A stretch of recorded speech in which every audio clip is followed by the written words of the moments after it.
महाराष्ट्र के सदन में एक बार फिर से गूंज देर रात तक चलने वाले डांस बारों का मुद्दा। क्या बीजेपी के विधायक और विपक्ष में चलने वाले जानवरों का सदन में मुद्दा उठाया, तो वही मुख्यमंत्री देवेंद्र फडणवीस ने देर रात तक चलने वाले बारों पर अपनी ओर से सफाई दी। आइए देखते हैं सदन में डांस बारों को लेकर क्या कुछ बहस चल रही है। बसताना आपण डान्स बार बंदीचं विधेयक काढलं। बोलणार आहात का? 5 मी पुकारला बोलला नाही। 5 1 मिनिट। प्रश्न क्रमांक 5। धन्यवाद अध्यक्ष महोदय।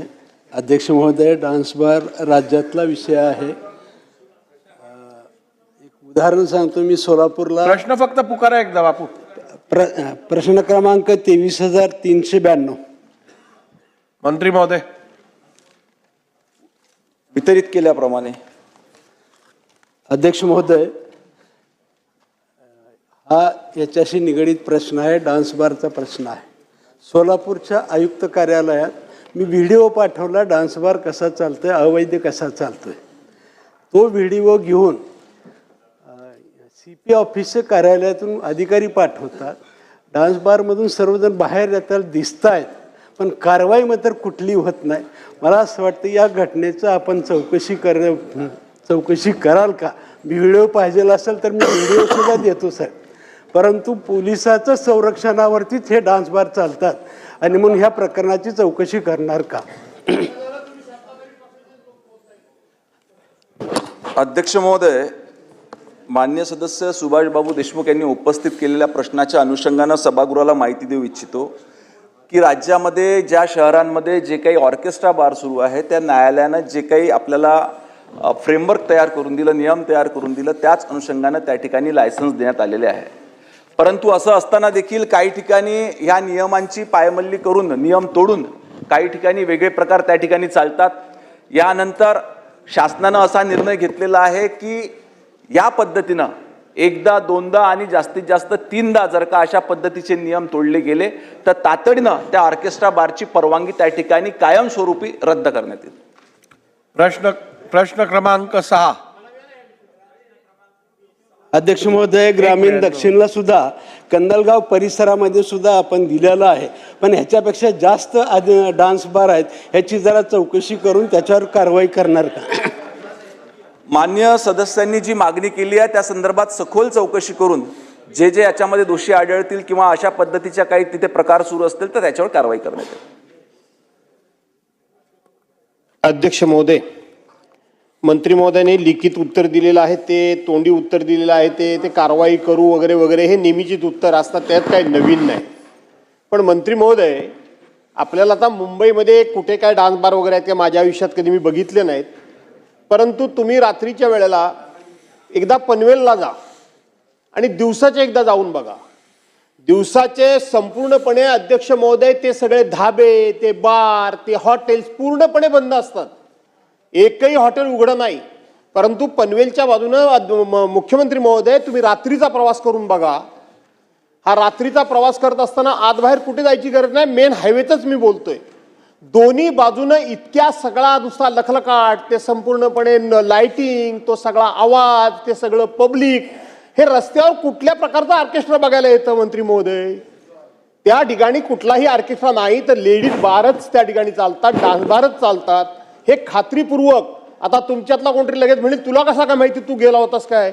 माझ्या आयुष्यात मी कधी गेलेलो नाही, पण दिवसा एकदा जा आणि रात्री एकदा जा, आपल्याला आपोआप फरक जाणवेल। काही वेगळी चौकशी करण्याची गरज नाही। आणि म्हणून खरोखर जर आपल्याला याच्यावर बंदी आणायची असेल तर आपण या विषयामध्ये एकदा खात्री करून कठोर कारवाई कराल का मुख्यमंत्री महोदय?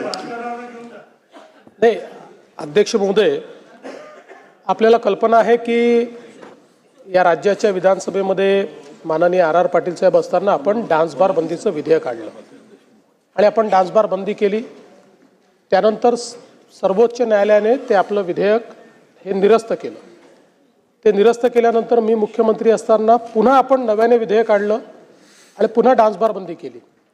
पुन्हा ते सर्वोच्च न्यायालयामध्ये गेलं आणि सर्वोच्च न्यायालयाने ते निरस्त करताना त्यावेळी हे सगळे जे डान्स बारचे मालक आहेत यांनी त्या ठिकाणी असं सांगितलं की आम्हाला डान्स बार नाही, आम्हाला ऑर्केस्ट्रा बार चालवायचे।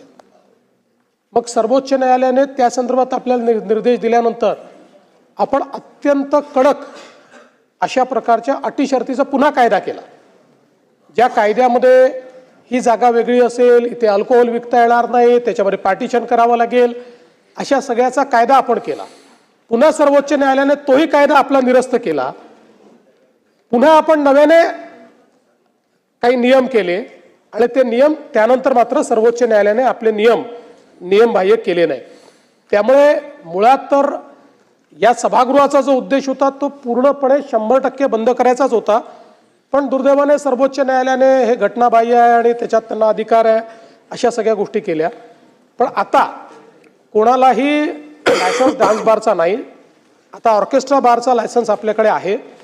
त्याचे काही नियम आपण केलेले आहेत की ज्या नियमांमध्ये ती जागा किती असली पाहिजे, कोणालाही पैसे उडवता येणार नाही, अशा अनेक वेगवेगळ्या प्रकारचे, म्हणजे पैसे उडवले तरी त्याला गुन्हा समजला जाईल असं आता आपल्या कायद्याप्रमाणे आपण केलेलं आहे. अशा सगळ्या गोष्टी आपण केल्यात. तरी देखील आपण जे सांगता ती वस्तुस्थिती तपासण्यात येईल. कारण आमच्या इकडे अनेक वेळा अशा तक्रारी येतात की ऑर्केस्ट्रा बारच्या नावाने काही लोक डान्स बार चालवतात किंवा आता ऑर्केस्ट्रा बारमध्ये तिथे महिलांना काम करण्याची मुभा आहे, परवानगी आहे, ती कोर्टाने दिलेली आहे. पण त्याचा काही ठिकाणी दुरुपयोग देखील होत नसेलच असं मी म्हणत नाही. मला निश्चितपणे वाटतं की एवढं शक्य आहे. त्यामुळे आपण जे पनवेलचं सांगितलेलं आहे त्याची तपासणी पुन्हा एकदा केली जाईल. नेहमी तिकडच्याच तक्रारी जास्त येतात. तो जो आपला सगळा भाग आहे त्या बेल्टच्या, पूर्वी जेव्हा कायदा केला त्या बेल्टमुळेच आपण हा कायदा केला होता. त्यामुळे पुन्हा तिथली तपासणी करण्यात येईल. आणि जसं राज्यमंत्री महोदयांनी सांगितलं की काही आपण आता कारवाई करतो, काही ठिकाणी लायसन्सेस त्यांचे आपण सस्पेंड करतो आपल्या कायद्याप्रमाणे. पण असं लक्षात येतं की सस्पेंड झालं, 15 दिवस बंद ठेवला, पैसे पुन्हा भरले की पुन्हा तशाच पद्धतीनं ते सुरू करतात. त्यामुळे कालच आम्ही त्याचे आदेश दिलेले आहेत की एकदा सगळ्या निर्णयांची तपासणी करून त्यांना जी काही फेअर सुनावणी असते किंवा प्रिन्सिपल ऑफ नॅचरल जस्टिस असतो याचा एकदा नीट विचार करून 3 वेळा किंवा 5 वेळा असं काहीतरी एक आपल्याला ठरवावं लागेल की जर त्यांचं उल्लंघन झालं तर मात्र मग त्यांना परमनंटली ते बंद करण्याचा कायद्यामध्ये तरतूद करायची. तर त्या संदर्भात काल आमची बैठक झालेली आहे. त्या बैठकीनंतर लॉ अँड ज्युडिशियरीला तसं सांगितलंय. आमचा प्रयत्न असेल की याच अधिवेशनात किंवा फारदर पुढच्या अधिवेशनापर्यंत कायद्यामध्ये अशा प्रकारची तरतूद आम्ही करणार आहोत. प्रश्न क्रमांक पढ़ते रहिए fight against criminal daily newspaper.